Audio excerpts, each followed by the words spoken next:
बशर अल Asad, Syria के वही ex president जिन्होंने ऐसा डाउनफॉल देखा कि उनको अपना देश छोड़ना पड़ा।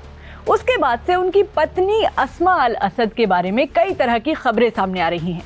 इनके बारे में लेटेस्ट चर्चा ये है कि इनके ब्रिटिश इंटेलिजेंस से कुछ खास संबंध थे और वो ब्रिटिश सिक्योरिटी एजेंसी MI5 और MI6 की जासूस थीं।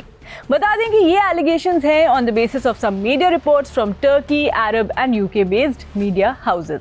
लेकिन क्यों लग रहे हैं उन पर ऐसे आरोप और क्या इनमें वाकई सच्चाई है, बताएंगे वीडियो में। मेरा नाम है हरीम और आप देख रहे हैं स्विच।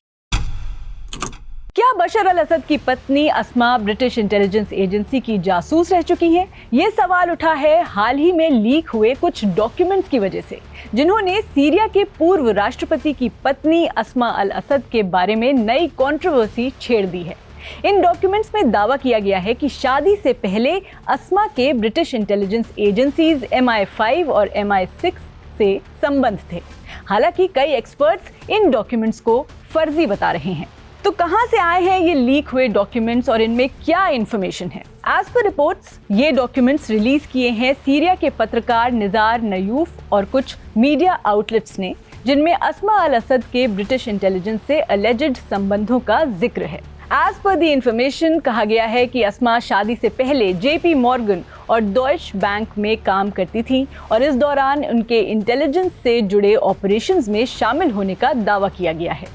इन डॉक्यूमेंट्स में यह भी लिखा है कि 1992 में अस्मा, उनकी मां सहर अल अथरीसी और MI5 अधिकारी एलिजा मैनिंघम बुलर के बीच एक मीटिंग हुई थी और 1998 की एक रिपोर्ट में दावा किया गया कि अस्मा MI5 और MI6 के लिए काम कर रही थी। As per reports, leak documents के मुताबिक सबसे पहली चीज ये कि 1994 में ब्रिटेन में पढ़ाई के दौरान बशर अल असद पर निगरानी रखी गई। दूसरी चीज ये कि अस्मा ने ब्रिटिश सीरियन फ्रेंडशिप एसोसिएशन के जरिए सीरियन इजराइल पीस टॉक्स में भूमिका निभाई। और तीसरी चीज ये है कि 2006 के लेबनान युद्ध के दौरान अस्मा के परिवार के कनेक्शंस का इस्तेमाल करके बशर ने इजरायली प्रधानमंत्री को मैसेज भेजा था।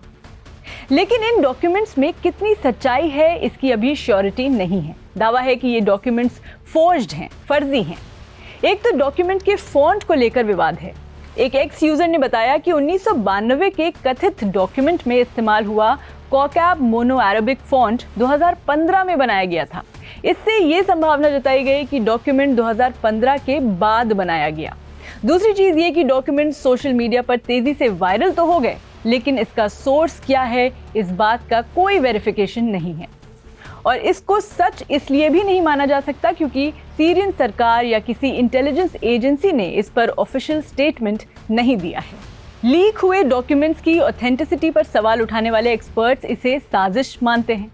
कुछ का कहना है कि इन डॉक्यूमेंट्स का उद्देश्य अस्मा और बशर अल असद की छवि खराब करना हो सकता है।